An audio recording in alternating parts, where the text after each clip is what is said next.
Hello everyone. अपन लोग पढ़ रहे थे structural organisation in plants and animals वाला यूनिट, और हमने उसमें एनिमल टिश्यूज कंप्लीट कर लिए हैं। आज से अपन स्टार्ट करने वाले हैं प्लांट एनाटॉमी।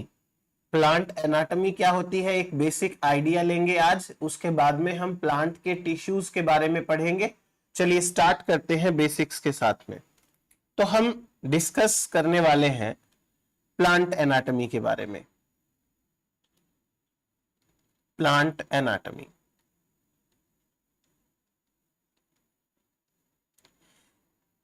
एना का मतलब होता है इंटरनल, टॉमी का मतलब होता है कट।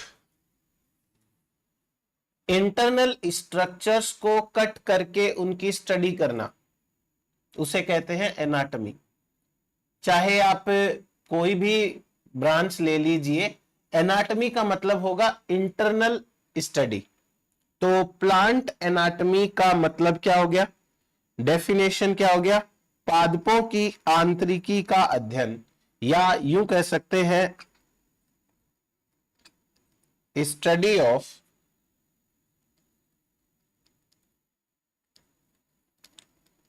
इंटरनल स्ट्रक्चर्स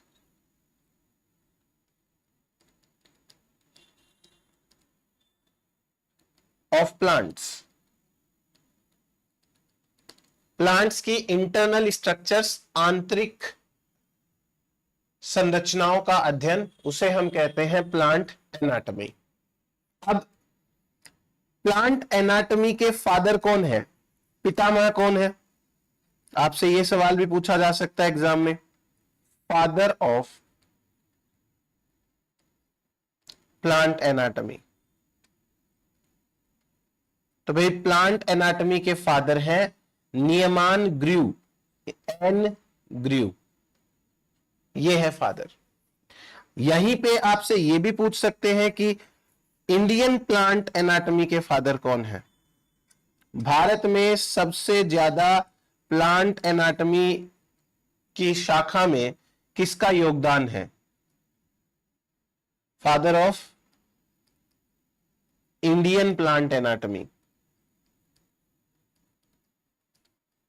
तो आप बोल सकते हो ये नाम आएगा के ए चौधरी का, के ए चौधरी। तो दो नाम तो ये याद रखने अपने को। उसके बाद में एक बहुत फेमस महिला वैज्ञानिक रहे हैं प्लांट के केस में, जिनका नाम है कैथेरेंथस इसाऊ। आप इसाऊ याद रखो, खाली इसाऊ। एनसीईआरटी के अंदर, जब आप 11th क्लास की एनसीईआरटी के अंदर ये यूनिट स्टार्ट करते हैं स्ट्रक्चरल ऑर्गेनाइजेशन वाली, तो आपको एक वैज्ञानिक का इंट्रोडक्शन मिलता है, वो इन्हीं का है, के इसाऊ का। उस इंट्रोडक्शन के अंदर से 3 बातें आपको याद रखनी पड़ेगी, क्योंकि वहां से भी सवाल आए हुए देखे हैं मैंने। के इसाऊ एक वैज्ञानिक रहे हैं प्लांट एनाटॉमी के केस में। इन्होंने एक किताब लिखी, ठीक है, इनकी एक बुक है, और उस बुक का नाम है एनाटॉमी ऑफ सीड प्लांट। किताब का नाम है एनाटॉमी ऑफ सीड प्लांट्स, ये इनकी किताब का नाम है।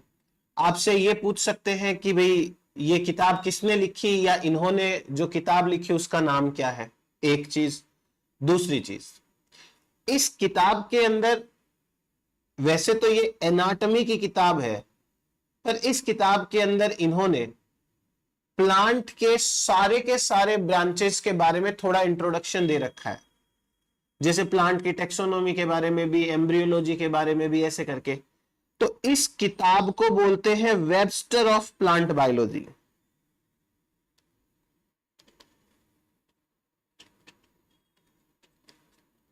वेबस्टर ऑफ प्लांट बायोलॉजी, इसे प्लांट बायोलॉजी का वेबस्टर बोलते हैं। इंटरनेट रोज चलाते हो, आपको पता है विकिपीडिया क्या होता है। विकिपीडिया के जैसे ही एक प्लेटफॉर्म होता है जिसे बोलते हैं इनसाइक्लोपीडिया। इंसाइक्लोपीडिया का मतलब होता है कि जहां पे आपको हर एक शब्द की जानकारी मिले। तो ये जो बुक है इसे इंसाइक्लोपीडिया माना जाता है, इंसाइक्लोपीडिया। तो आपको ये इतना सा याद रखना है इनके बारे में। अब अपन आते हैं टिश्यू के ऊपर। देखो टिश्यू क्या होते हैं, ये मैंने आपको एनिमल टिश्यू पढ़ाते टाइम ही बता दिया था कि टिश्यू ग्रुप ऑफ सेल्स होते हैं।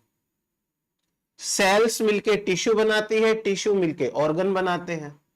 ये तो एक बच्चों वाली बात हो गई एकदम से, ये तो क्या लिखना आपने। अब जो टिश्यू है इसके बारे में छोटी मोटी जानकारी लेनी चाहिए अपने को।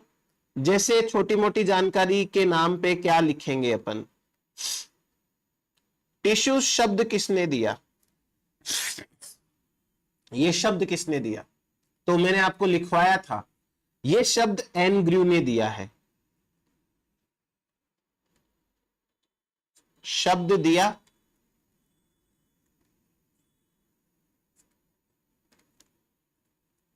एन ग्रू ने, ठीक है। टिश्यू की डेफिनेशन क्या रहनी चाहिए, तो टिश्यू एक तरीके का ग्रुप ऑफ सेल्स होता है। टिश्यू इज द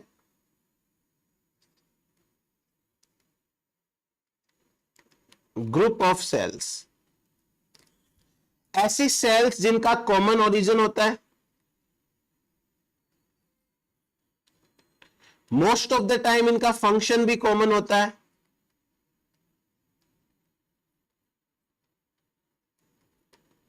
तो ऐसी सेल्स के ग्रुप को अपन टिश्यू कहते हैं, और ये मिलके एक साथ काम करती है, फंक्शन टुगेदर। इसका मतलब क्या है, इसका मतलब यह है कि जब एक टिश्यू की कोई सेल एक काम करेगी तो लगभग सारी सेल ही काम करेगी। ऐसा नहीं है कि मान लो टिश्यू में 1000 सेल्स हैं तो उसमें से 10 काम कर रही है और बाकी काम नहीं कर रही। 1000 में से लगभग 1000 काम करेगी एक साथ। तो टिश्यू एक ऐसे कोशिकाओं के समूह को कहते हैं जिनकी उत्पत्ति समान है और जो समान कार्य करती हैं, मिलके कार्य करती हैं।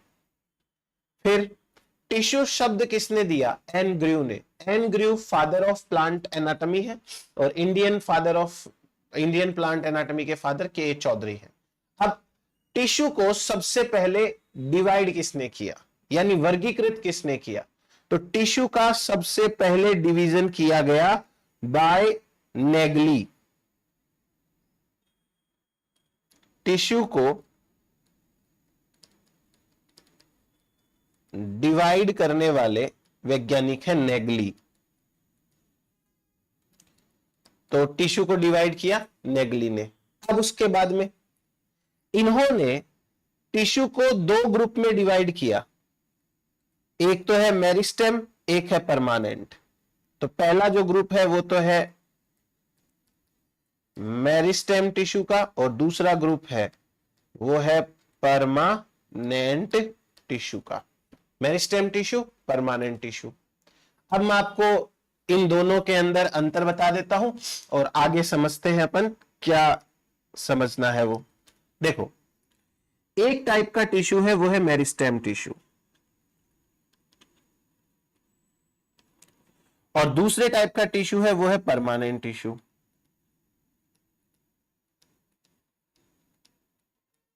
Permanent tissue. अब पहले मेरिस्टेम की बात करते हैं। मेरिस्टेम एक ग्रीक शब्द से बना है, मेरिस्टोस। एक ग्रीक शब्द है मेरिस्टोस। मेरिस्टोस का मतलब होता है टू डिवाइड, टू डिवाइड, विभाजन करना। मेरिस्टेम टिश्यू नाम से स्पष्ट है कि ऐसे टिश्यू को कहते हैं जिसके अंदर डिवीजन की कैपेसिटी होती है।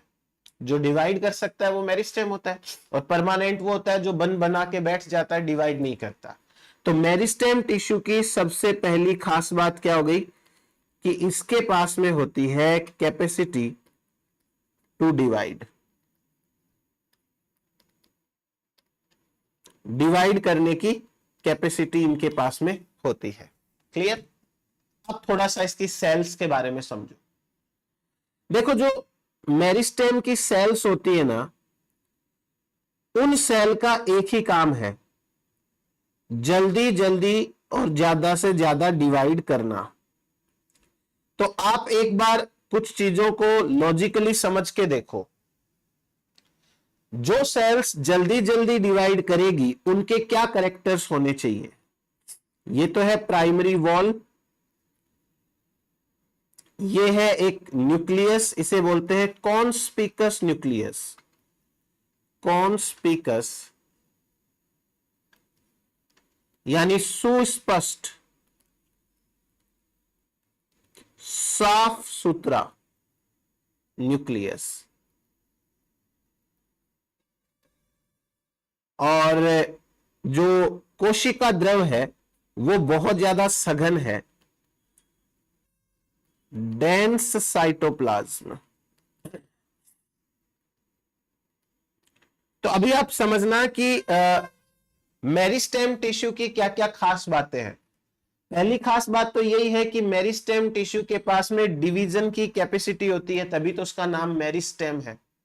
अब उसके बाद देखो, मेरिस्टेम टिश्यूज के पास में सेल्यूलोज की बनी हुई प्राइमरी वॉल होती है, सेल्यूलोज की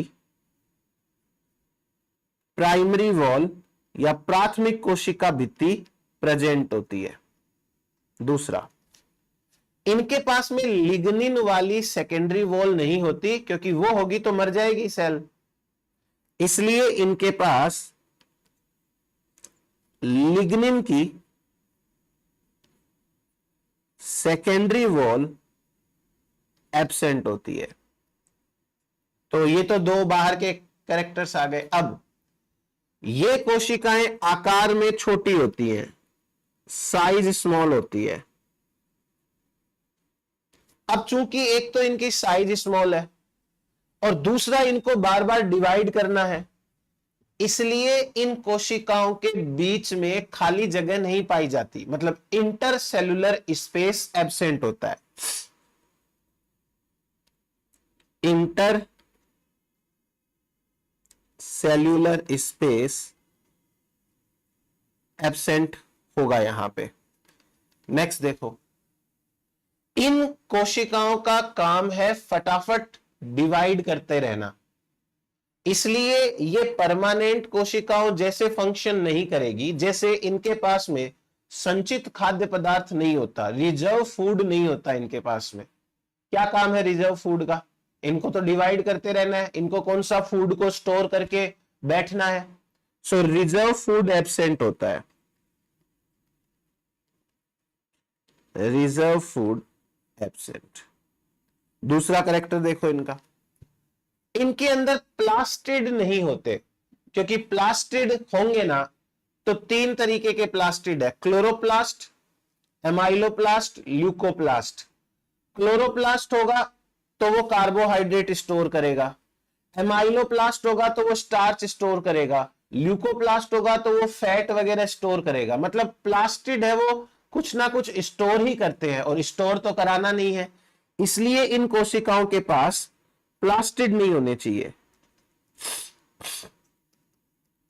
प्लास्टिड एब्सेंट होते हैं। हाँ, लेकिन प्रोप्लास्टिड होते हैं, क्योंकि इन्हीं कोशिकाओं से परमानेंट कोशिकाएं भी बनेगी, तो परमानेंट कोशिकाओं में तो प्लास्टिड होना चाहिए ना, तो इनके पास में प्रोप्लास्टिड तो होते हैं, प्रोप्लास्टिड प्रेजेंट होते हैं भाई। चलो अच्छी बात है, प्रोप्लास्टिड प्रेजेंट है और ये प्लास्टिड एब्सेंट होता है। अब एक और चीज, आपने सुन रखा है कि प्लांट सेल में वैक्यूल होती है। वैक्यूल का काम, वैक्यूल का वही काम स्टोरेज वगैरह का, इसलिए इनमें वैक्यूल भी नहीं होनी चाहिए, वैक्यूल एब्सेंट, रिक्तिका इसमें एब्सेंट होती है। इनका जो केंद्रक है वो सुस्पष्ट होना चाहिए, ऊपर लिखा है, अच्छे से डेवलप होना चाहिए। और लास्ट चीज, प्लांट की बॉडी के अंदर जीवन भर ग्रोथ चलती है, हमारी बॉडी के अंदर नहीं चलती है। हमारी बॉडी में एक टाइम के बाद में ग्रोथ रुक जाती है, बट प्लांट्स में चलती रहती है। तो प्लांट की बॉडी के अंदर लाइफ टाइम ग्रोथ वहीं चलेगी जहां मेरिस्टेम टिश्यू होगा। सो प्लांट्स के अंदर ग्रोथ इज रेस्ट्रिक्टेड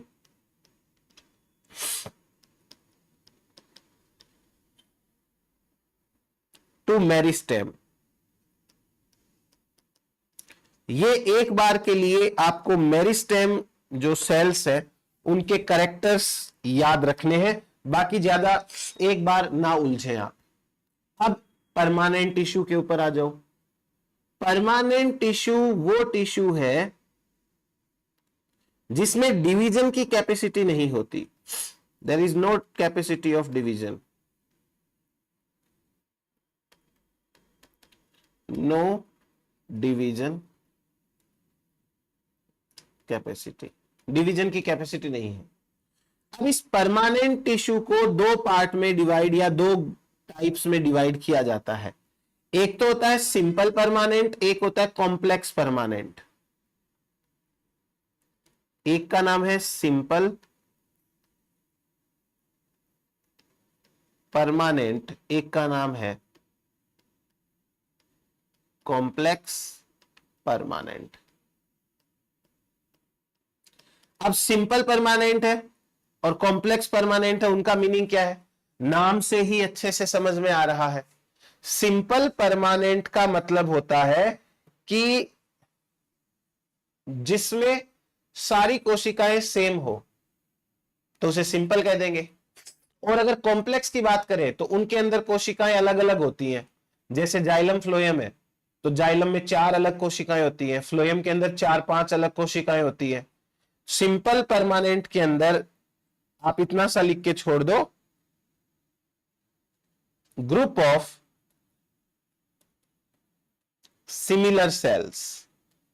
और कॉम्प्लेक्स परमानेंट का मतलब होता है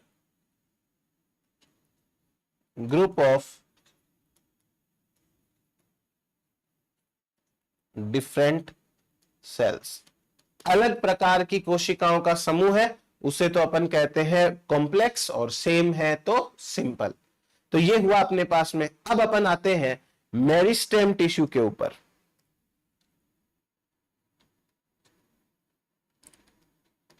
टाइप्स ऑफ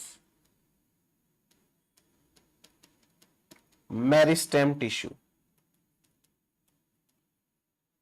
मेरिस्टेम टिश्यू के कितने टाइप्स होते हैं, कैसे होते हैं, किस बेसिस पे होते हैं? जैसे मेरिस्टेम को यदि हम उत्पत्ति के आधार पे बात करें कि प्लांट की लाइफ में सबसे पहले कौन सा मेरिस्टेम आया, फिर कौन सा आया, तो अलग टाइप के मेरिस्टेम होंगे। अगर हम लोकेशन के हिसाब से बात करें कि shoot apical meristem, intercalary meristem, root apical meristem, तो अलग होंगे। वैसे तो टिश्यू वही है, जैसे ये पेन है। अब आप इस पेन को कई तरीके से क्लासिफाई कर सकते हो। अगर इसके बाहर के कलर के अनुसार बात करो तो ये ब्लैक कलर का है, तो आप कह दोगे कि ब्लैक कैटेगरी का है ये।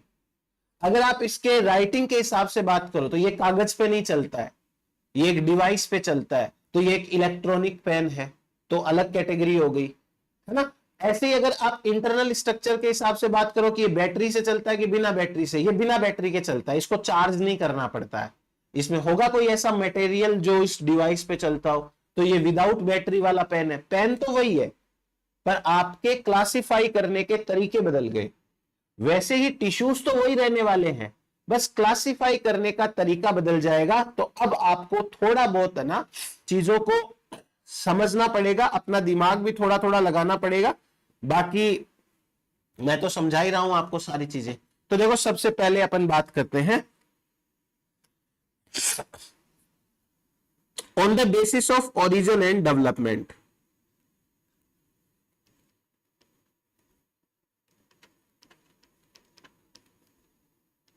on the basis of origin and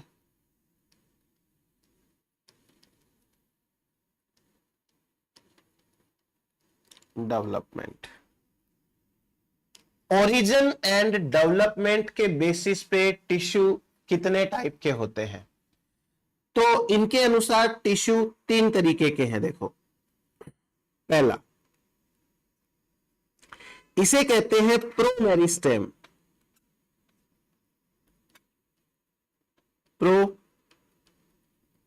प्रोमेरिस्टेम।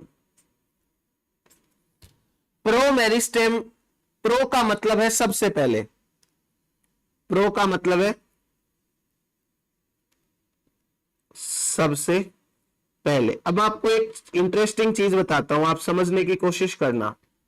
Upon mobile phone लाते हैं, है ना? तो मोबाइल वाले क्या करते हैं कि अपने सीरीज के आगे प्रो लगा देते हैं, जैसे iPhone 16 pro, iPhone 16 pro max, Vivo pro, है ना? ऐसे प्रो लगा देते हैं। तो अपने को क्या लगता है कि आईफोन 16 तो नॉर्मल है और प्रो मतलब कुछ खतरनाक है। वो एक्चुअली हमें ये कह रहे हैं कि प्रो तो अभी शुरुआत है, इससे और बेटर लाएंगे हम, क्योंकि प्रो का मतलब होता है सबसे पहले, जो पुराना है, जो सबसे पहले आया है। तो अगर मान लो कोई आईफोन कंपनी है, वो ये कह रही है आपको 16 प्रो, तो इसका मतलब है कि जो फीचर 16 प्रो के अंदर है वो तो अभी शुरुआत है, इससे बेटर फीचर आएंगे। प्रो मेरिस्टेम का मतलब है ऐसा मेरिस्टेम जो सबसे पुराने टाइप का है। तो अब आप इसको आराम से समझो कैसे है। मान लीजिए कि एक एम्ब्रियो है, सीड है, ये सपोज करना कि कोई सीड है,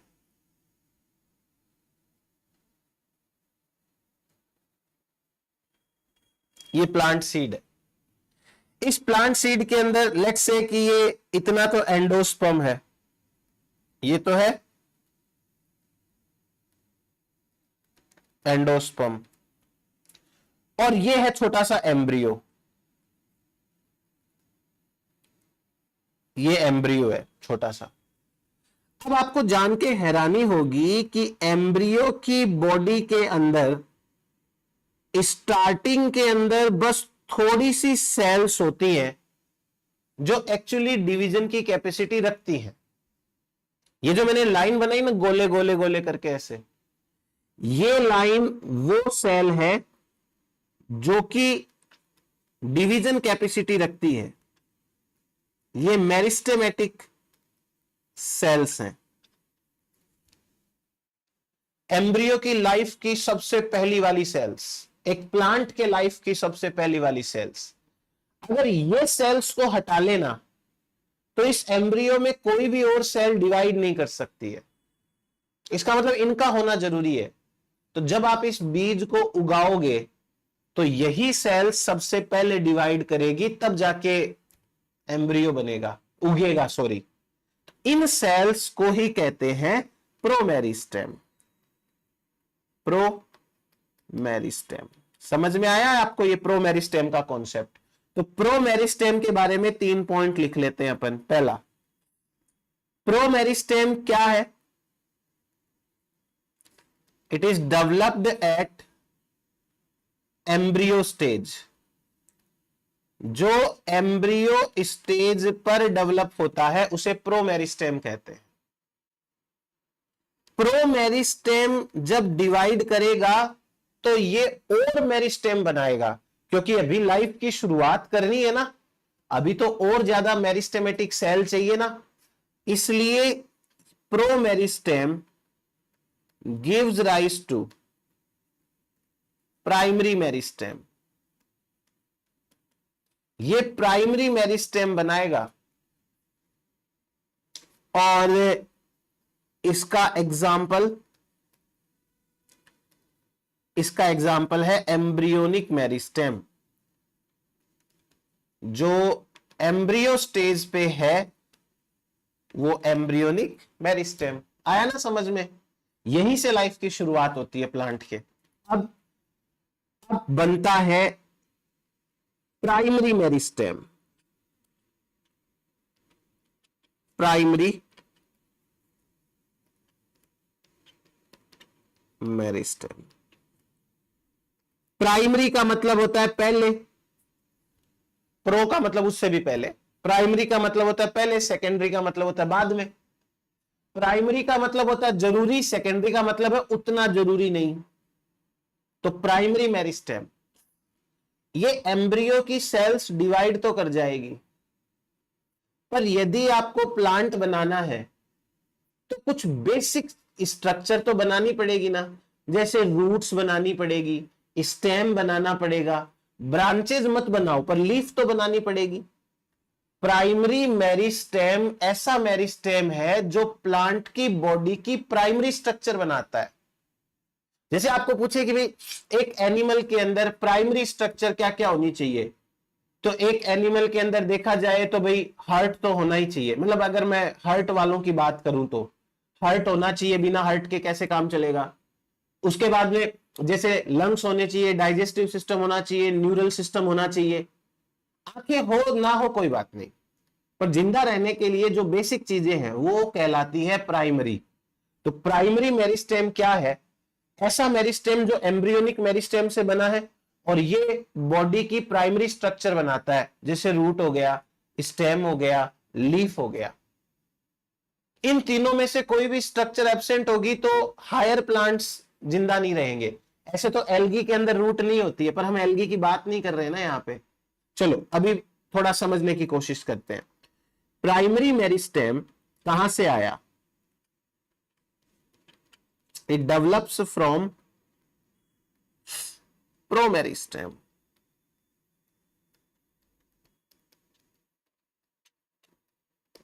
ये प्रोमेरिस्टेम से आया। दूसरा, इसका काम क्या है? तो इट गिव राइज टू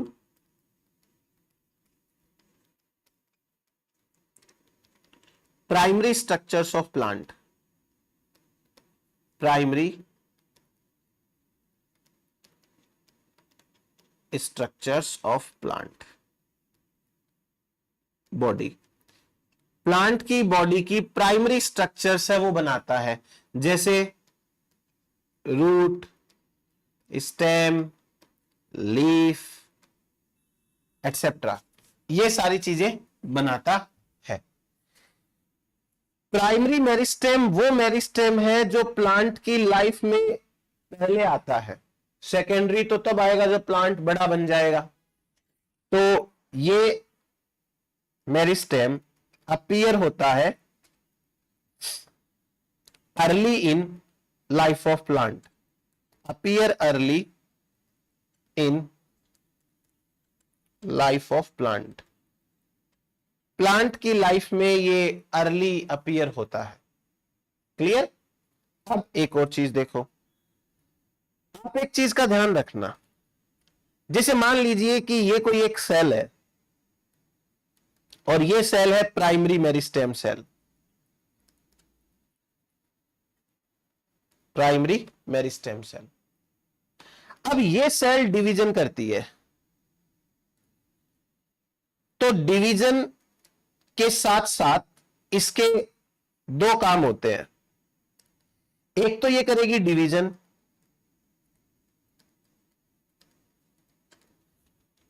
और डिवीजन के साथ साथ ये करेगी डिफरेंशिएशन, विभेदन। डिफरेंशिएशन का मतलब विभेदन। विभेदन मीनिंग क्या है? देखो, डिवीजन से बनती हैं मोर मेरिस्टेम सेल्स। जब डिवीजन करेगी तो और ज्यादा मेरिस्टेम सेल्स बनेगी, और जब डिफरेंशिएशन करेगी तो परमानेंट सेल्स बनेगी। Permanent cells. तो कुल मिलाकर के कहानी ऐसे है कि जब ये प्राइमरी मेरिस्टेम की सेल डिवीजन एंड डिफरेंशिएशन करती है तो ये सेल बनाती है कुछ तो मेरिस्टेमेटिक सेल अपने जैसी, जो आगे जाके और डिवीजन करेगी, और ये बनाती है कुछ परमानेंट सेल्स। अब चूंकि ये परमानेंट सेल अभी अभी बनी है, पहली बार बनी है, इसलिए इनको प्राइमरी परमानेंट सेल बोलते हैं। ये सेल तो रह जाएगी वापस प्राइमरी मेरिस्टेम की मेरिस्टेम, ये तो प्राइमरी मेरिस्टेम रह जाएगी। और ये सेल्स जो है वो बन जाएगी प्राइमरी परमानेंट सेल्स। मैं आपको बाद में एक शॉर्ट में समझा दूंगा, अभी एक बार इतना समझो। ये चीज दिमाग में गई। प्राइमरी मेरिस्टेम की सेल जब डिवाइड करेगी तो उसका काम है कुछ तो अपने जैसी और सेल बना ले और कुछ सेल परमानेंट बना ले, क्योंकि बॉडी भी तो परमानेंट सेल की बनती है ना, सारी बॉडी तो मेरिस्टेम की नहीं बनती है। एग्जाम्पल समझना, प्राइमरी मेरिस्टेम के एग्जाम्पल जैसे apical meristem,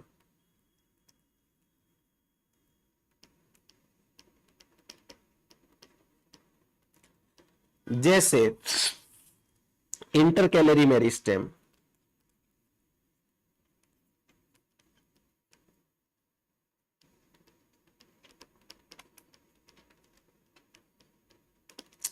apical meristem, intercalary meristem. अभी इंटरकैलरी मेरिस्टेम क्या होता है मैं आपको बाद में बता दूंगा। इसको हिंदी में बोलते हैं अंतर्वेशी विभज्योतक, अंतर्वेशी विभज्योतक। ये हो गया प्राइमरी मेरिस्टेम। अब बात करते हैं सेकेंडरी मेरिस्टेम की। ओरिजिन के आधार पे बात हो रही है अभी तो। सेकेंडरी मेरिस्टेम,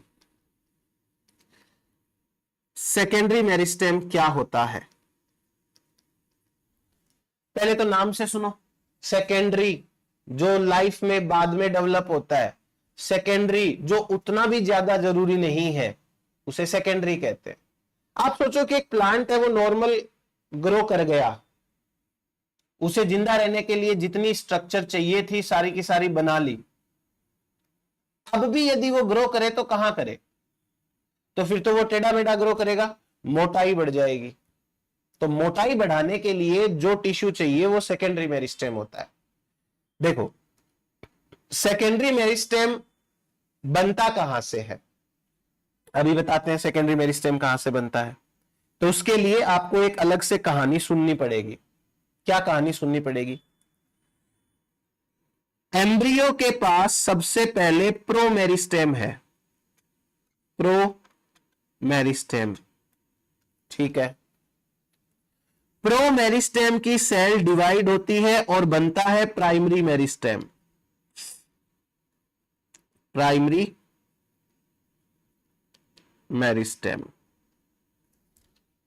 प्राइमरी मेरिस्टेम की सेल्स डिवाइड होती हैं तो कुछ सेल तो रह जाती हैं प्राइमरी की primary meristem,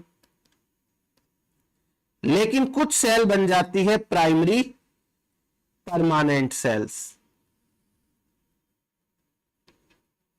permanent cells, primary permanent cells या टिश्यू मान लो। अब वैसे तो परमानेंट सेल के पास डिवीजन कैपेसिटी नहीं है, वैसे तो परमानेंट सेल्स हैं वो डिवाइड नहीं करती हैं, लेकिन हो सकता है कभी प्लांट को लाइफ में जरूरत पड़े कि भाई अब डिवीजन करना पड़ेगा। तो परमानेंट सेल्स में से ही कुछ सेल्स ऐसी होती हैं जो कि डिवीजन की कैपेसिटी ले आती हैं। इन सेल्स को कहते हैं सेकेंडरी मेरिस्टेम सेल्स। अब जब एक बार इनमें डिवीजन कैपेसिटी आ गई तो ये दो काम करेगी। पहला काम, कुछ सेल तो डिवाइड होकर के वापस से सेकेंडरी मेरिस्टेम सेल्स और बनाएगी और कुछ सेल्स वापस डिवीजन छोड़ के सेकेंडरी परमानेंट सेल्स बनाएगी, वापस से परमानेंट टिश्यू बना लेगी। अब इस पूरी प्रोसेस के दौरान कुछ काम की चीजें हुई हैं, वो आप समझो। प्रो मेरिस्टेम से मेरिस्टेम बना प्राइमरी, ठीक है। जब प्राइमरी मेरिस्टेम से परमानेंट मेरिस्टेम बनता है, कभी भी जब मेरिस्टेम से परमानेंट बनता है तो इस प्रोसेस को कहते हैं डिफरेंशिएशन। तो मैंने जो ये स्टार बनाया है, इस स्टार का मतलब है डिफरेंशिएशन, विभेदन, कि कोशिकाएं विभेदित हो गई। विभेदन, विभेदन का मतलब है कि जब कोई कोशिका डिवीजन छोड़ के एक परमानेंट काम करना चालू कर दे तो उसे कहते हैं विभेदन। तो प्राइमरी मेरिस्टेम की कोशिकाओं ने डिवीजन छोड़ के एक पर्टिकुलर काम करना चालू कर दिया, वो कोई स्ट्रक्चर बन गई, तो उसे हम विभेदित कोशिका कहेंगे। ये हो गया प्राइमरी परमानेंट सेल। अब जब परमानेंट सेल बन चुकी है और उसके अंदर वापस से डिवीजन की कैपेसिटी आ जाए, पहले तो डिवीजन की कैपेसिटी खत्म हो गई थी, अब वापस आ गई, तो विभेदन का उल्टा हो गया ये तो। इस प्रक्रिया को कहते हैं डी डिफरेंशिएशन। डी डिफरेंशिएशन,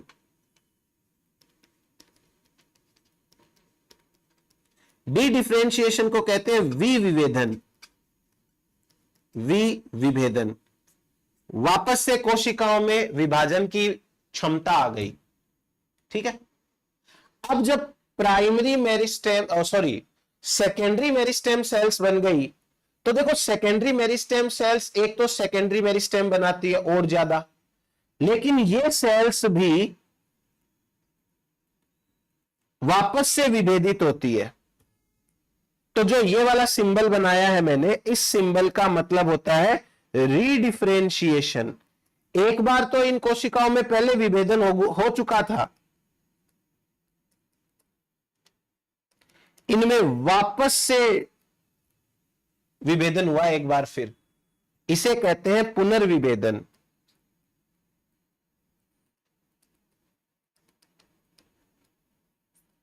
तो ये पूरी प्रक्रिया रहती है, कैसे ये मेरिस्टेम और परमानेंट बनते हैं। अब आ जाओ वापस सेकेंडरी मेरिस्टेम पे। सेकेंडरी मेरिस्टेम जो है वो कैसे बनता है, आपके सामने लिखा हुआ है। सेकेंडरी मेरिस्टेम बनता है प्राइमरी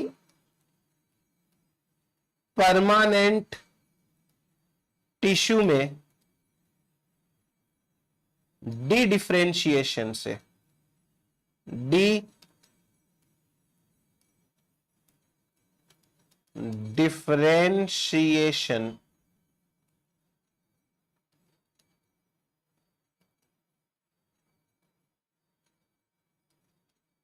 से बनता है। डी डिफरेंशिएशन से बनता है। प्राइमरी परमानेंट है, उसमें जब वापस से डिफरेंशिएशन हो जाएगा तो बनेगा। फिर उसके बाद में अगर अपन स्टेज के हिसाब से बात करें तो सेकेंडरी मेरिस्टेम तो बाद में बना, उससे पहले तो प्राइमरी बन गया है। तो it appears later then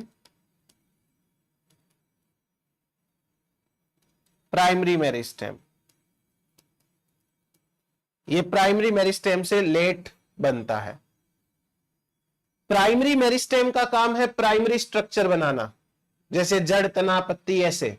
secondary meristem का काम है सेकेंडरी स्ट्रक्चर बनाना, मोटाई बढ़ाना। तो it contributes in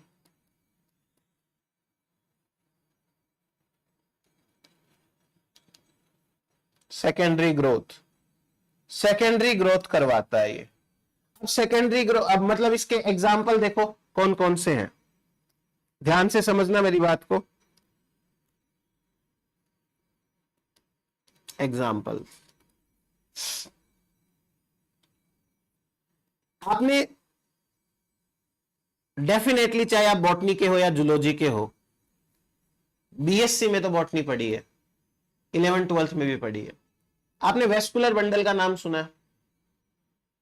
vascular bundle के बीच में एक कैम्बियम होती है।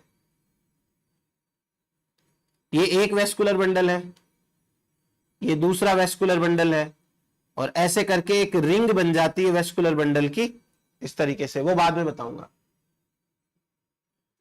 एक तरफ जाइलम होगा, एक तरफ फ्लोएम होगा। ये वाला डायग्राम आप सब लोगों ने थोड़ा बहुत पढ़ रखा है, बाकी तो चीजें मैं देखो बाद में बताने ही वाला हूं। अभी के लिए तो एक बार आप इतना सा देखो, ये डायग्राम याद है ना। अभी इस डायग्राम के अंदर जो कि ये वेस्कुलर बंडल का है, आपको जाइलम और फ्लोएम के बीच में एक कैम्बियम दिख रही है। कैम्बियम दिखाई दे रही है ना, कैम्बियम। इस कैम्बियम को कहते हैं fascicular cambium. Fascicular cambium, fascicular cambium, या इसको कहते हैं वेस्कुलर कैम्बियम। इसी का नाम क्या है, वेस्कुलर कैम्बियम।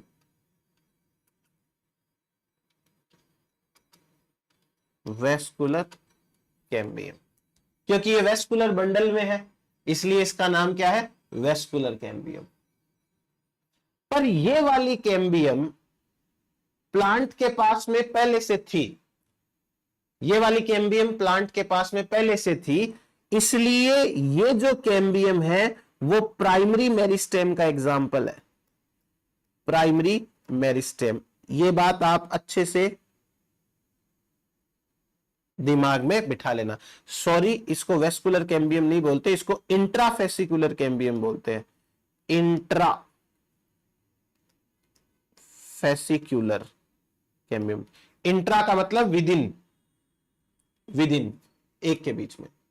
ये तो प्लांट के पास में पहले से थी लाइफ में, इसलिए ये वाली तो प्राइमरी है। अब जो मैंने डायग्राम बनाया उसके अनुसार समझो। प्लांट की लाइफ में जरूरत यदि पड़े तो दोनों कैम्बियम के बीच में यहां पे जो सेल्स होती हैं, परमानेंट सेल्स, उनमें डिवीजन की कैपेसिटी आ जाती है, और डिवीजन की कैपेसिटी आने के बाद में ये भी बन जाती है कैम्बियम। ये भी एक कैम्बियम बन गई। लेकिन इस कैम्बियम को कहेंगे इंटरफेसिकुलर, इंटरफेसिकुलर,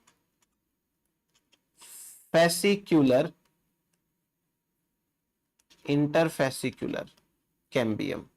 आई बात समझ में? इंटर का मतलब दो के बीच में, और जो इंटरफेसिकुलर है ये एक सेकेंडरी मेरिस्टेम का एग्जाम्पल है। ये लाइफ में बाद में बनी है। तो आपको यहां से डायग्राम में समझ में आ गया कि सेकेंडरी मेरिस्टेम का एक एग्जाम्पल कौन सा है।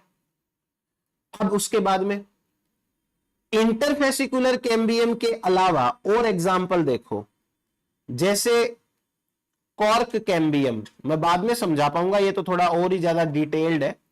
Cork cambium of dicot stem, dicot के स्टेम की कॉर्क कैम्बियम, वो भी इसी का एग्जाम्पल है। रूट के अंदर किसी तरीके की कैम्बियम नहीं बनती, नॉर्मल नॉर्मल रूट में किसी तरीके की कैम्बियम नहीं बनती। तो यदि रूट में कैम्बियम बन रही है तो रूट में एक तो वेस्कुलर कैम्बियम बनती है, मैं सब बता दूंगा क्या होता है बाद में, वेस्कुलर कैम्बियम। और रूट के अंदर एक बनती है कॉर्क कैम्बियम, कॉर्क कैम्बियम। और ये दोनों ही किसका एग्जाम्पल है, सेकेंडरी का एग्जाम्पल है। तो ये हुआ हमारे पास में ओरिजिन के आधार पे प्राइमरी, सेकेंडरी और प्रो कैम्बियम के बारे में, सॉरी प्रो मेरिस्टेम के बारे में। अब अपन बात करते हैं लोकेशन के आधार पे। ये तो था उत्पत्ति के आधार पे कि लाइफ में कब ओरिजिन होता है। अब बात करेंगे based on location.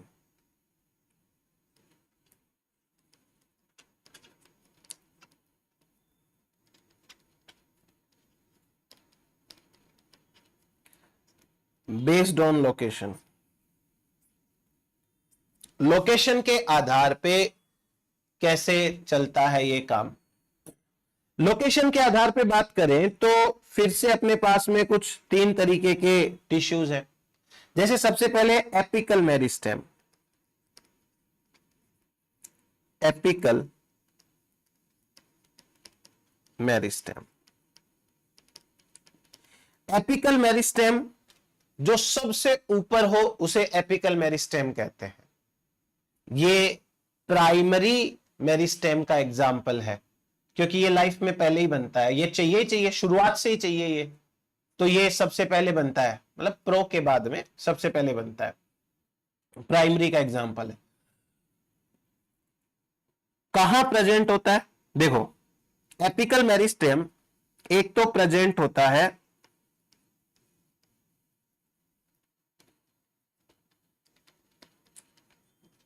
Tip of root, root की टिप पे, इसे कहते हैं root apical meristem, root apical meristem. और दूसरा प्रेजेंट होता है present on tip of stem and branches, हर ब्रांच का जो सबसे आगे वाला भाग होगा वो भी एपिकल मेरिस्टेम होता है, इन्हें कहते हैं shoot apical, shoot apical meristem. इसे शॉर्ट में SAM लिख लेंगे और इसे शॉर्ट में RAM लिख लेंगे। तो शूट एपिकल मेरिस्टेम और रूट एपिकल मेरिस्टेम इस प्रकार से हो गए ये दो। और अब ये कैसे क्या काम करते हैं देखते हैं। वेरी फर्स्ट ऑफ ऑल, ये एपिकल मेरिस्टेम प्राइमरी मेरिस्टेम का एग्जाम्पल है। These are the example of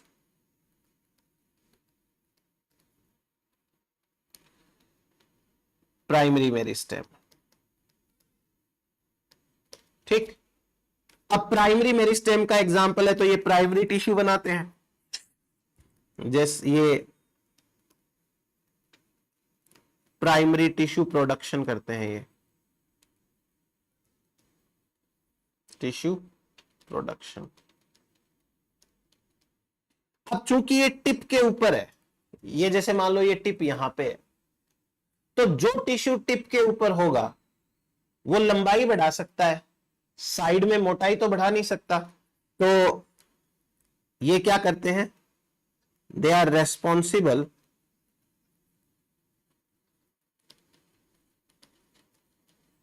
for increase in length of plant organs. जिस ऑर्गन के अंदर ये है उस ऑर्गन की लेंथ बढ़ाएंगे ये, और इनका काम यही है। क्लियर हो गया ये? एपिकल मेरिस्टेम को आप एक बार ध्यान से समझने की कोशिश करना। एक मैं आपको बेसिक से स्ट्रक्चर बताता हूं रूट की। जब आप रूट का TS कट करते हो, मान लो आपके पास में ये रूट है, ये क्या है, रूट, और आपने इसका ऐसे TS कट किया इस प्रकार से, इसे बोलते हैं ट्रांसवर्स सेक्शन। तो आपको क्या दिखेगा? जब आप इसका ट्रांसफर सेक्शन करते हो तो आपको सबसे पहले सबसे बाहर एक लेयर दिखाई देती है, इसे कहते हैं एपिडर्मिस।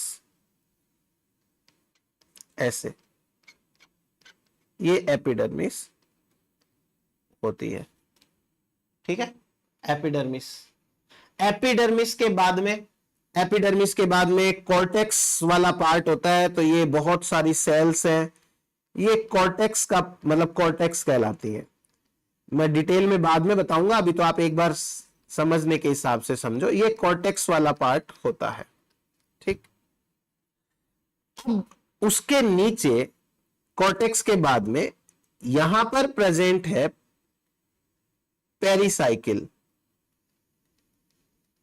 पेरिसाइकिल, और पेरिसाइकिल के अंदर जाइलम भी है, फ्लोयम भी है और पित्त भी है। एक पी का मतलब पित्त, एक पी का मतलब फ्लोयम, ऐसे करके यहां पे ये स्ट्रक्चर प्रेजेंट है। जो पेरिसाइकिल है और उसके नीचे वाला पूरा का पूरा पार्ट है उसे बोलते हैं स्टील, उसको बोलते हैं स्टील। स्टील का मतलब हो गया पेरिसाइकिल, उसके नीचे xylem, sorry, xylem, phloem and pith. ये तो ट्रांसफर सेक्शन की बात हो गई। इसमें आपको एपिकल मेरिस्टेम नहीं दिखेगा, क्योंकि एपिकल मेरिस्टेम यहां पे है। तो आपको क्या करना पड़ेगा, इस रूट को ऐसे कट करना पड़ेगा, ऐसे। इसे बोलते हैं लॉन्गिट्यूडनल सेक्शन, एलएस बोलते हैं, लॉन्गिट्यूडनल। जब आप इस रूट को ऐसे कट करोगे ना, तो आपको कैसे कैसे और क्या क्या चीजें दिखाई देती है वो समझो। सबसे पहले स्टील को देखो जो मैंने बनाई है। जो मैंने स्टील बनाई है ना, वो स्टील लॉन्गिट्यूडनल सेक्शन के अंदर ऐसे दिखाई देती है, इस प्रकार से। इसे कहते हैं सेंट्रल सिलेंडर, सेंटर का सिलेंडर है ये। क्लियर? इस स्टील के बाहर क्या है, कॉर्टेक्स है। तो आपको स्टील के बाहर ये कॉर्टेक्स दिखाई देता है, ये कॉर्टेक्स है। कॉर्टेक्स के बाहर एपिडर्मिस है, तो कॉर्टेक्स के बाहर आपको एक पतली सी एपिडर्मिस की लेयर है, वो भी दिखाई देती है। ठीक है। अब एक खास बात, क्योंकि हम रूट पढ़ रहे हैं, तो रूट्स के अंदर क्या होता है कि जो एपिडर्मिस है, उस एपिडर्मिस से कुछ भाग, मतलब एक स्ट्रक्चर और बनती है जिसे हम रूट कैप कहते हैं, और वो बाहर के एपिडर्मिस से बनती है, और ये रूट कैप है हमारी। क्लियर हुआ इतना? और अब सबसे इंपॉर्टेंट बात, कॉर्टेक्स के अंदर और स्टील के बाहर ये सेल्स हैं, इन्हें कहते हैं apical meristem, root apical meristem. तो ये तो हो गई बात रूट एपिकल मेरिस्टेम। अब मैं आपको एक बार नाम करके दिखा देता हूं। देखो, ये सबसे सेंटर वाला पार्ट है, इसे बोलते हैं सेंट्रल सिलेंडर, सेंट्रल सिलेंडर। दूसरा ये वाला पार्ट है वो कॉर्टेक्स है, और इधर वाला पार्ट है वो भी कॉर्टेक्स है, तो ये कॉर्टेक्स है। कॉर्टेक्स के बाहर एपिडर्मिस है, लेकिन इन्होंने इस एपिडर्मिस को प्रोटोडर्म कहा है, प्रोटोडर्म। चलो कोई बात नहीं, जो बोले ठीक है। कॉर्टेक्स और स्टील के बीच में ये जो है, इसे कहते हैं रूट एपिकल मेरिस्टेम। ये सेल्स हैं, वो रूट एपिकल मेरिस्टेम की सेल्स हैं। यहां से रूट आगे बढ़ेगी, तो इन्हें कहते हैं इनिशियल्स ऑफ रूट कैप। यहां से रूट कैप आगे बढ़ेगी, तो इन्हें कहते हैं इनिशियल्स ऑफ रूट कैप, और ये पूरा पार्ट है वो रूट कैप कहलाता है। तो ये हो गया हमारे पास में रूट एपिकल मेरिस्टेम कहां प्रेजेंट है, वो वाली बात। अब मैं आपको शूट एपिकल मेरिस्टेम के बारे में इधर बता देता हूं। देखो, आप जब भी कभी एकदम से शूट का आगे का भाग देखोगे, एकदम से आगे का भाग, सबसे आगे का, तो सबसे आगे का भाग कुछ इस प्रकार से दिखेगा, ये ऐसे। और यहां पर जो सेल्स होंगी, these cells are the shoot apical meristem cells. अब इस शूट एपिकल मेरिस्टेम के पास में ये लीफ बनने वाली स्ट्रक्चर्स है, इन्हें बोलते हैं लीफ प्राइमोर्डिया। क्या बोलते हैं? Leaf primordia. प्राइमोर्डिया का मतलब होता है आधक। आधक का मतलब जिससे आगे वो स्ट्रक्चर बनेगी, तो उसे बोलते हैं आधक, लीफ प्राइमोर्डिया। अभी और सुनो, इनसे लीफ बनेगी, इनके नीचे पहले भी लीफ बन चुकी होगी, ये तो ऊपर आई है, ये है दूसरे लीव्स जो कि बन चुके हैं, मतलब बन जाएंगे, और इधर की साइड में भी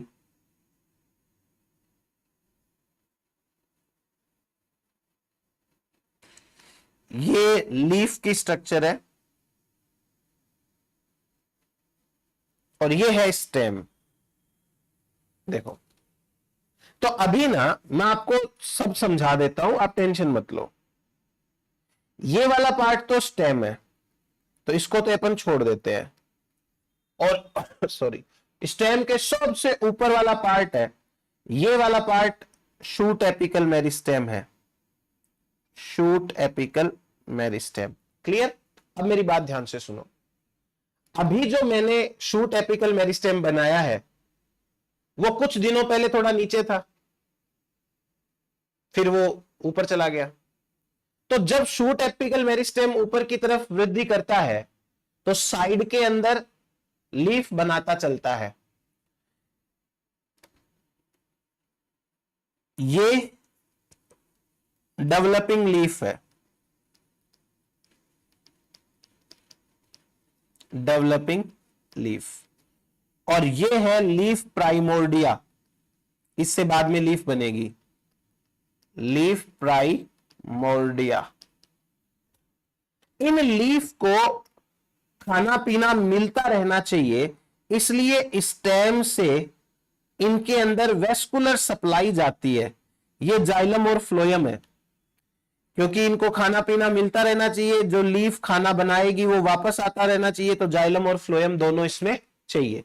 यहां पर भी ये ऐसे वेस्कुलर सप्लाई देनी पड़ती है।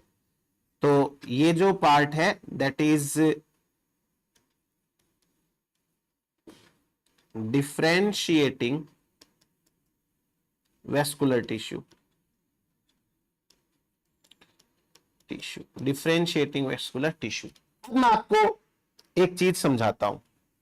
देखो, मैं 1 नंबर और 2 नंबर लिख देता हूं, 1 और 2। ये जो 1 और 2 है ये अल्टीमेटली लीफ ही बनेगी, आगे जाके लीफ ही बनेगी। अब समझो मेरा हाथ है, ठीक है, इस हाथ के अंदर ये जो अंगूठा है ये नीचे है, उंगली ऊपर है, तो ये जो अंगूठा है वो 2 नंबर वाली लीफ है जो पहले बन चुकी थी, और ये 1 नंबर पे लीफ जो है ना वो 1 नंबर पे उंगली वाली है। आप कंपैरिजन करो, अगर आप इस हाथ के अनुसार देखोगे तो ये एक पुरानी लीफ है जो नीचे है, और ये एक नई लीफ है जो बनेगी अभी। 2 लीफ के बीच में ये जो जगह है कॉर्नर, इसको बोलते हैं कक्ष, एक्साइल। ये वाला जो भाग है यहां से लेकर के यहां वाला, इस भाग को कहते हैं एक्साइल, या इसे कहते हैं कक्ष। इसका मतलब होता है 2 लीफ के बीच का एंगल, ये 2 लीफ के बीच का एंगल है।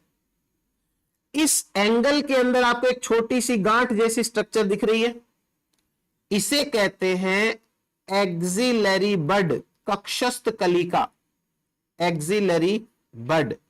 क्योंकि ये एक्साइल के अंदर है तो एक्सिलरी बड, इसको बोलते हैं कक्षस्थ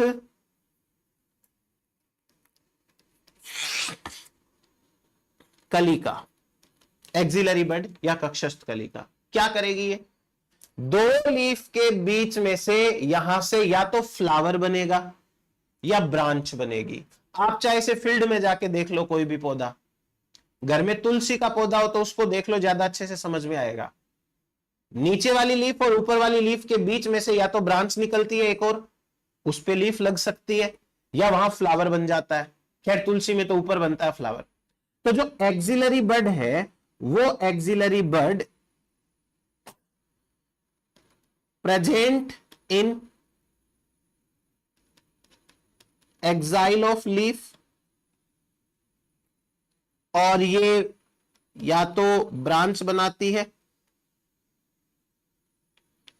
या फ्लावर बनाती है। अब एक और चीज, फ्लावर बनाती है। एक सवाल यह है कि भाई एक्सिलरी बड खुद कैसे बनी, दो लीफ के बीच में यहां पे कैसे बनी? तो एक सिंपल सा जवाब है, जब ये वाला एपिकल मेरिस्टेम वाला पार्ट ऐसे ग्रोथ कर रहा था तो कुछ सेल्स यहां छूट गई परमानेंट टाइप से, वो बना लेगी ये। एक सिंपल सी बात सुनो, अभी मैं आपको एक नोट डाल के एक लाइन लिखाऊंगा और वो लाइन वैसी की वैसी एग्जाम के अंदर आ सकती है, तो आप उतनी ही बात समझ लेना। जब आप कलर करते हो, पेंट करते हैं अपन घर में, आप एक बार पेंट, आपने क्या किया, ब्रश को पेंट के अंदर डुबो लिया, ठीक है, डूब गई ब्रश। फिर आपने क्या किया, उस ब्रश को दीवार पे लगा के अपने हाथ को ऐसे ऊपर किया, तो क्या हुआ, जैसे जैसे आप अपने हाथ को ऊपर करते जा रहे हो, कुछ पेंट दीवार पे छूट जाता है, उससे कलर हो जाता है। सही है। आज की टाइम पे मान लो कोई यहां पर एपिकल मेरिस्टेम है, जब धीरे धीरे एपिकल मेरिस्टेम ऊपर की तरफ जाएगा तो यहां वाला पार्ट तो परमानेंट बनता चला जाएगा और एपिकल मेरिस्टेम यहां आ जाएगा। तो जब एपिकल मेरिस्टेम ऊपर की तरफ ग्रोथ करता है तो पीछे जो सेल्स रहती है वही सेल्स क्या बनाती है, एक्सिलरी बड बनाती है। तो मैं आपको एक लाइन लिखा रहा हूं, वो ऐसी कैसी लिखना, ड्यूरिंग लीफ फॉर्मेशन, लीफ निर्माण के दौरान और दीर्घीकरण के दौरान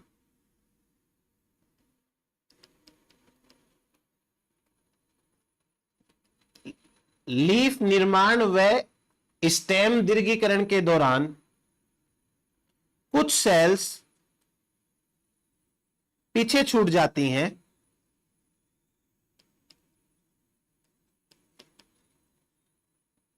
कुछ सेल्स पीछे छूट जाती हैं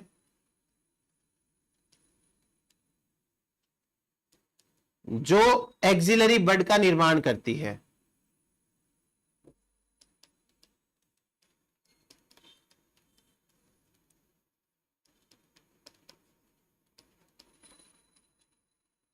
जो एक्सिलरी बड का निर्माण करती है। तो ये हुआ हमारे पास में एक बार के लिए एक्सिलरी बड और शूट एपिकल मेरिस्टेम वगैरह उसके बारे में बात।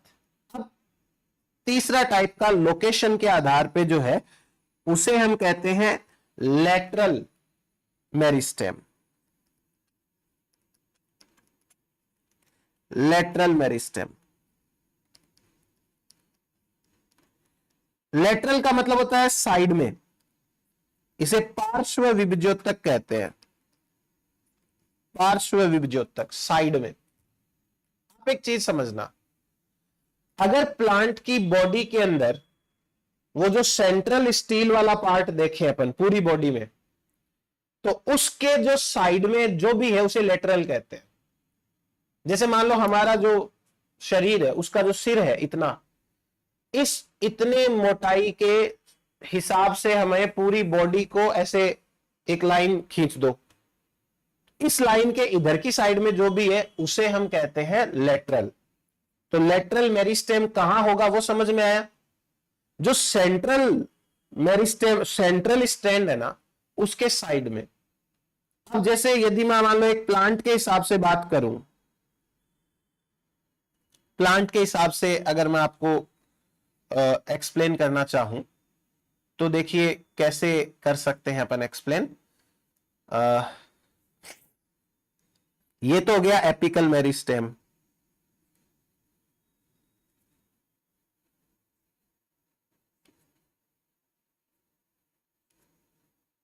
ठीक है, ये हो गया स्टेम,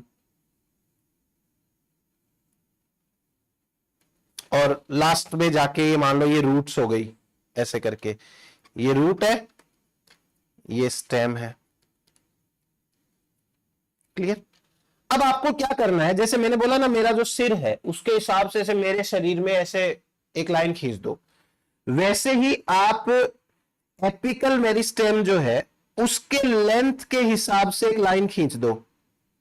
प्लांट की बॉडी में आप इमेजिन करो कि आपके सामने एक पेड़ खड़ा हुआ है और आपने क्या किया, उस पेड़ के अंदर जो सबसे ऊपर वाला भाग है उससे एक ऐसे लाइन खींच दी। ये लाइन है सेंट्रल सिलेंडर, सेंट्रल एक्सिस। अब इसके साइड में जो भी होगा ना उसे कहेंगे लेटरल। तो लेटरल मेरिस्टेम कहां पाया जाता है? लेटरल मेरिस्टेम सेंट्रल स्ट्रैंड के साइड में पाया जाता है। यह है लेटरल मेरिस्टेम।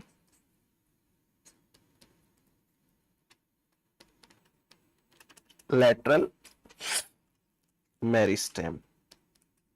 अभी मैं और बहुत सारी अच्छी अच्छी चीजें बताऊंगा आपको, तो आपको सब समझ में आएगा। लेटरल मेरिस्टेम की कुछ बातें लिखी हैं अपन पहले। तो देखो, पहली बात यह है कि ये प्लांट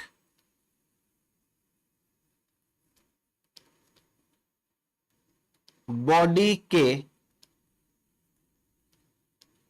सेंट्रल सिलेंडर,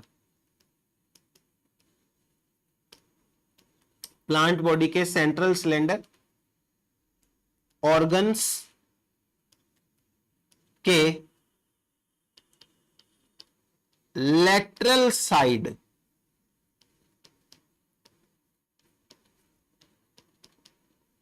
में होता है, अब एक चीज समझना, जैसे मेरा हाथ है, पूरा हाथ ये है ना, वैसे तो ये हाथ मेरा इस सेंट्रल लाइन के इधर की साइड में है, तो ये लेटरल साइड है। पर यदि मैं इस हाथ में भी बात करूं तो एक हाथ में लाइन खींच दो बीच में, उस लाइन के साइड में जो भी होगा वो भी लेटरल ही होगा। यानी आपको पूरे हाथ को, अब जैसे सपोज करो कि एक मान लो लीफ है, आपने क्या किया, इस स्टेम से एक लीफ निकाल दी सपोज ऐसे, तो भाई कहने को तो ये लीफ है वो साइड के अंदर है, तो लीफ एक लेटरल ऑर्गन है, नो डाउट लीफ एक लेटरल ऑर्गन है। लेकिन इसका मतलब यह नहीं हुआ कि लीफ के सारे टिश्यू लेटरल टिश्यू है ना। आपको क्या करना होगा, आपको लीफ को भी बीच में से ऐसे एक लाइन खींचनी पड़ेगी, और अब इस लीफ के बीच में लाइन हो गई। अब जो लीफ के साइड में है यहां पर कोई टिश्यू है, तो वो भी कौन सा टिश्यू है? लेटरल मेरिस्टेम टिश्यू है। ये आपको तो करना पड़ेगा। क्लियर हो गई ये चीज आपको कि किस तरीके से अपने बात करी है। चलो, तो अब आगे समझते हैं और चीजों को। बॉडी के या ऑर्गन के जो साइड में होगा, लेटरल साइड में, उसे अपन कहेंगे लेटरल टिश्यू। और जो लेटरल टिश्यू होता है वो टिश्यू आपका थिकनेस बढ़ाता है। प्लांट की या ऑर्गन की थिकनेस बढ़ाता है, ये थिकनेस बढ़ाने का काम करता है। तो जो लेटरल मेरिस्टेम है ये दो टाइप का होता है। टाइप्स कौन कौन से दो टाइप्स है? एक होता है प्राइमरी, एक होता है सेकेंडरी। इसका मतलब लेटरल मेरिस्टेम सारे सेकेंडरी नहीं होते हैं, ज्यादातर लोगों को यही कंफ्यूजन रहता है। ये टिश्यू प्राइमरी लेटरल भी होता है और ये टिश्यू सेकेंडरी लेटरल भी होता है। प्राइमरी लेटरल, सेकेंडरी लेटरल दोनों के हिसाब से ये होता है। ठीक है। अब प्राइमरी लेटरल का मतलब क्या हो गया? मतलब जो लेटरल साइड में भी है लेकिन वो पहले ही बन गया था, उसे प्राइमरी लेटरल कहते हैं। For example, intra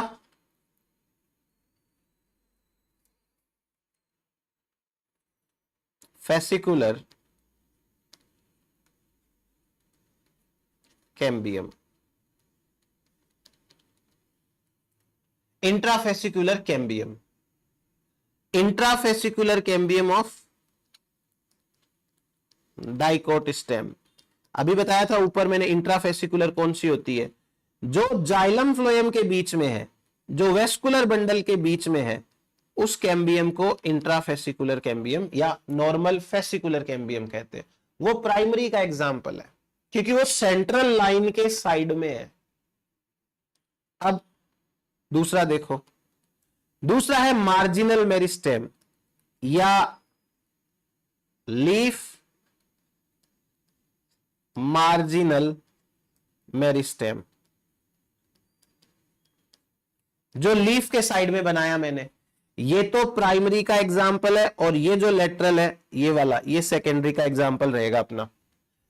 leaf marginal का मतलब जैसे मान लो ये लीफ है और इस लीफ के किनारे किनारे पर यहां पर मेरिस्टेम सेल्स है, तो ये क्या करती है, लीफ का एक्सपांशन कराती है और ये लीफ चौड़ी हो जाती है ऐसे ऐसे। तो ये मार्जिनल मेरिस्टेम का काम है।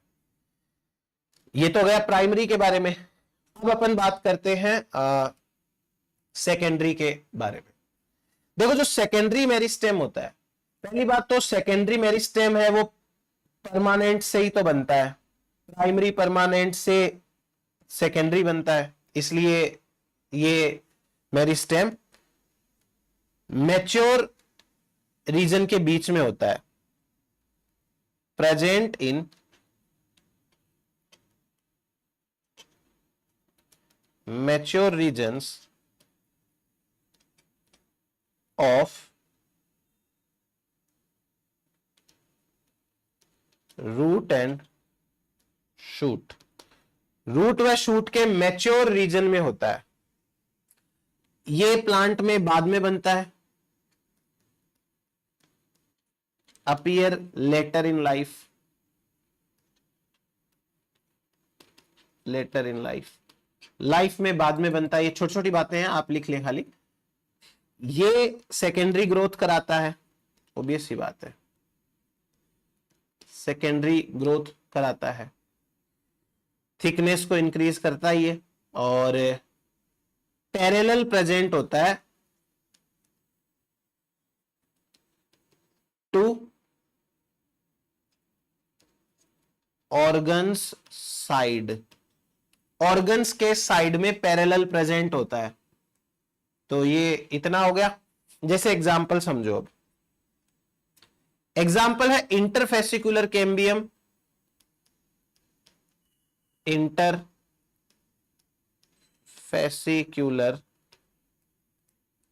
And cork cambium.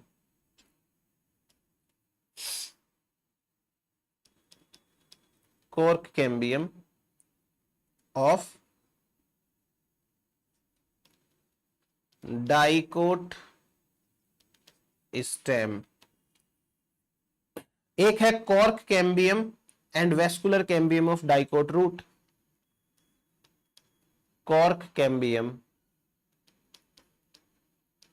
And vascular cambium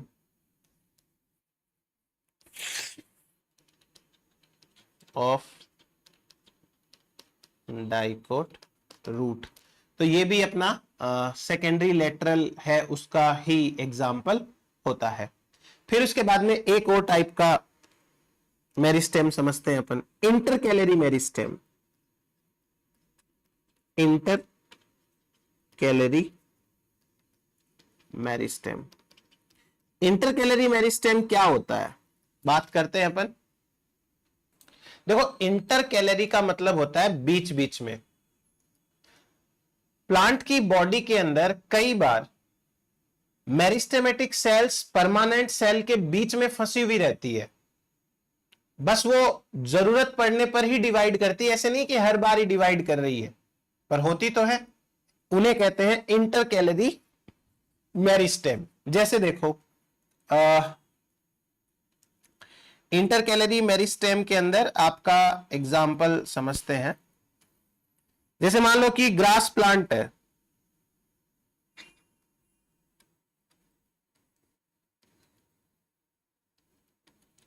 इस ग्रास प्लांट के अंदर आपको पता है नोड्स पाई जाती हैं, इंटरनोड्स पाई जाती हैं, ऐसे गांठे सी होती है, गन्ना देखा ही होगा आपने, ये नोड्स है। ग्रास प्लांट्स के अंदर नोड्स के जस्ट ऊपर, नोड्स के जस्ट ऊपर यहां की कुछ सेल्स होती हैं जो मेरिस्टेमेटिक नेचर की होती है। अब ये सेल्स कहने को तो मेरिस्टेमेटिक है, पर ये सेल वैसे बिना जरूरत के डिवाइड नहीं करती। ये सेल्स जो हैं इन्हें कहते हैं इंटर कैलरी मेरिस्टेम। ये इंटर कैलरी मेरिस्टेम है एक चीज। अब जो ये इंटर कैलरी मेरिस्टेम है, ये मेरिस्टेम जब कोई जानवर इस ग्रास को खाएगा तो मान लो कहां से टूटेगा वो प्लांट, जैसे लेट सपोज किसी जानवर ने खाया तो यहां से कट गया वो प्लांट, तो नियरेस्ट मेरिस्टेम कौन सा है, वो वापस से रीजनरेशन कराएगा प्लांट का। तो ये मेरिस्टेम का काम क्या है, हर्बीवोर्स द्वारा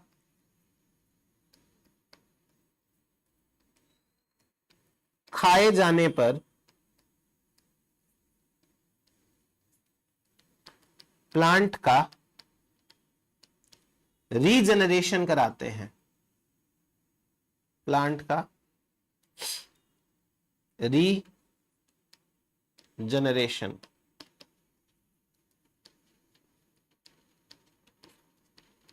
कराते हैं। एक काम तो ये हो गया इनका, ठीक है। अब उसके बाद में दूसरा, ये प्राइमरी मेरिस्टेम का एग्जाम्पल है, ये प्राइमरी मेरिस्टेम का एग्जाम्पल होता है। ये मैच्योर टिश्यूज के बीच में प्रेजेंट होते हैं, मैच्योर टिश्यूज के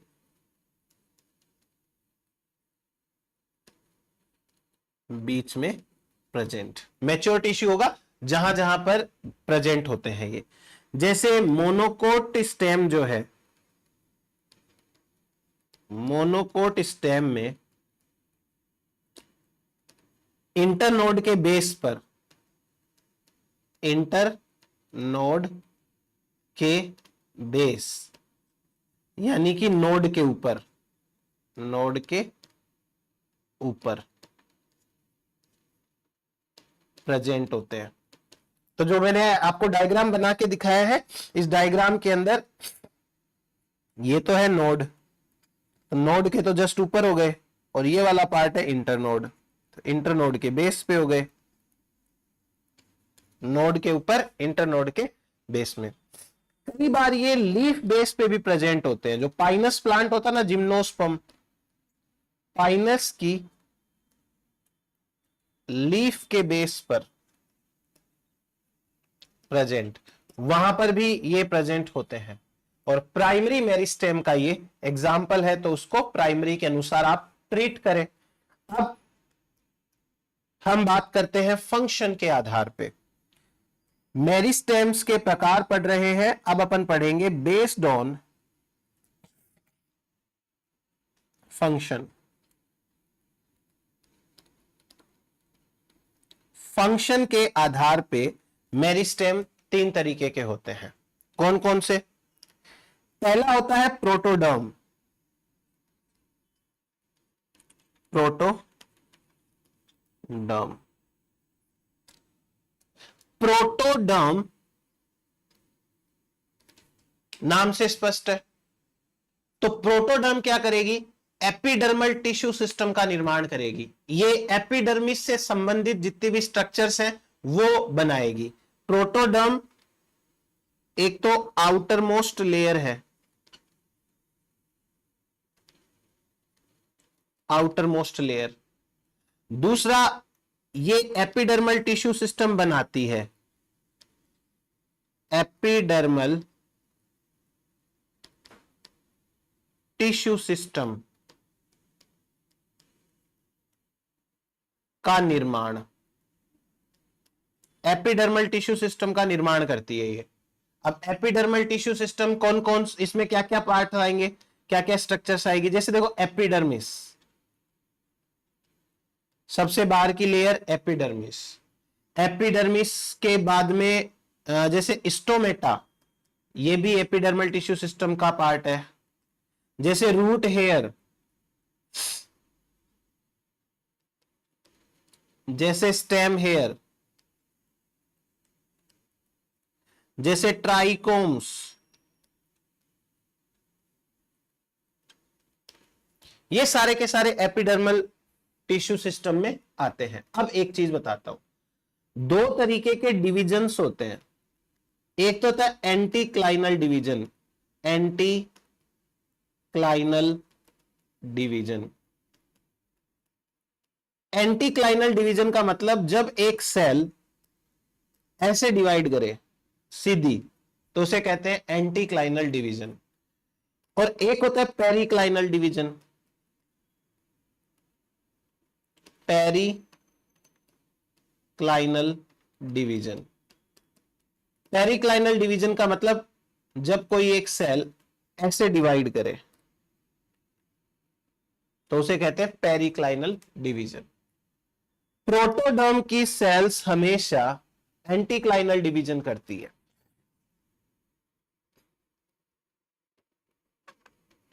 सदैव एंटीक्लाइनल डिवीजन, तो इनमें हमेशा एंटीक्लाइनल डिवीजन ही पाया जाता है। तो ये एक तो हो गया प्रोटोडर्म के बारे में। अब उसके बाद में दूसरा प्रोकैम्बियम के बारे में।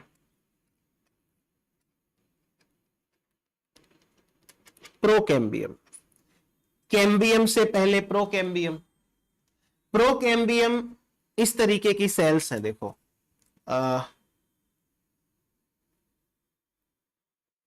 पतली नुकीली सेल्स होती हैं, लंबी पतली लंबी सेल्स। ये सेल्स क्या करती हैं, ये सेल्स अपने एक तरफ तो बहुत सारा फ्लोएम बनाती है, इसे कहते हैं प्राइमरी फ्लोएम, और एक तरफ अपने जाइलम बनाती है, इसे कहते हैं प्राइमरी जाइलम। तो प्रोकैम्बियम का काम क्या है, primary phloem and primary xylem का निर्माण करना। और प्रोकैम्बियम क्या करेगी, primary phloem and primary xylem का निर्माण। और इन दोनों का निर्माण हो जाएगा तो वेस्कुलर बंडल बन जाएगा। तो हम ये भी कह सकते हैं कि ये प्राइमरी वेस्कुलर बंडल बनाती है। बस, तो ये प्रोकैम्बियम हो गई। अब आता है ग्राउंड मेरिस्टेम, भरण उत्तक, भरण विभजोत्तक, ग्राउंड मेरिस्टेम। देखो प्लांट की भाषा में ग्राउंड का मतलब होता है भरना, भरना। जैसे सपोज करो कि आपके पास में कोई एक मूर्ति है, ठीक है, उसके हाथ पैर ऐसे मूर्ति है, आपने उसको पैकिंग करने के लिए क्या किया, एक बॉक्स लिया। तो जो बॉक्स है वो तो हो गया एपिडर्मल, एपिडर्मल क्योंकि वो बाहर रहेगा।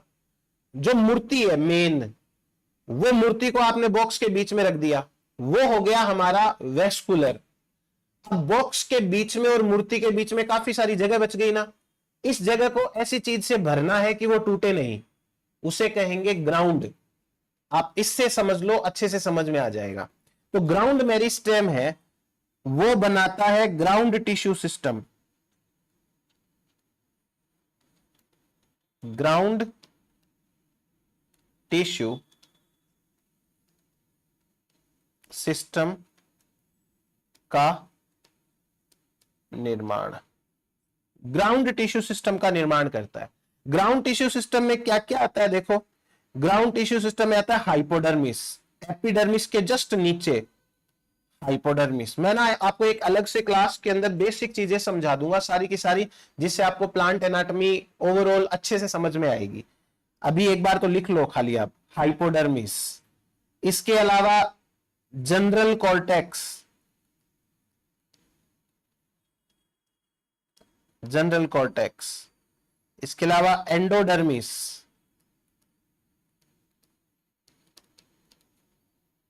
पेरिसाइकिल,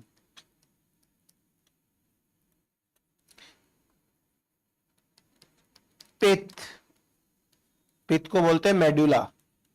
ये देखो, हो सकता है आपको बिना डायग्राम के नहीं समझ में आए, तो एक बार आज टेंशन मत लो।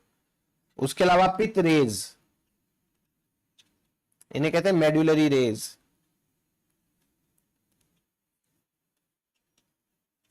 पित्त रेज या मेडुलरी रेज। तो ये हो गया हमारे पास में ग्राउंड मेरिस्टेम के बारे में। ग्राउंड मेरिस्टेम के बाद अब कुछ ऐसी चीजें नोट डाउन करके लिखनी है आपको, लिख लो नोट। देखो, हम जो घर में पटेटो छीलते हैं, आलू छीलते हैं, आलू का जो छिलका होता है वो छिलका पेरिडर्म कहलाता है। स्किन ऑफ पोटैटो,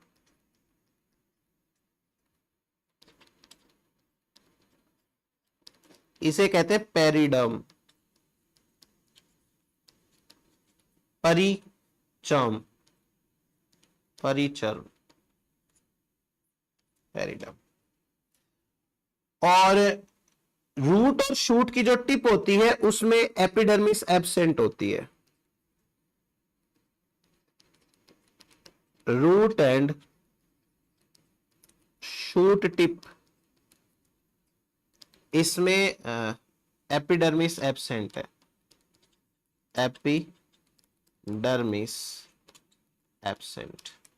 तो बस ये आप दो चीजें हैं वो ध्यान रख लो। तो आज अपन इतना पढ़ते हैं टिश्यूज के बारे में। नेक्स्ट लेक्चर के अंदर मैं आपको अच्छे से एक्सप्लेन करूंगा कि ओवरऑल एक एनाटॉमी कैसी होती है, ताकि आपको बार बार समझने में दिक्कत ना हो। क्योंकि जो स्टूडेंट्स बॉटनी के नहीं है, अब मैं सीधा यदि बोलूंगा मेडुलरी रेज, तो हो सकता है आपको नहीं समझ में आए मैं क्या बात कर रहा हूं। मैं बोलूंगा हाइपोडर्मिस, स्टील, तो मैं कुछ इन सब चीजों के लिए फेमिलियर बना दूंगा, आपको आराम से समझ में आएगा। चलो आज के लिए इतना ही, थैंक यू।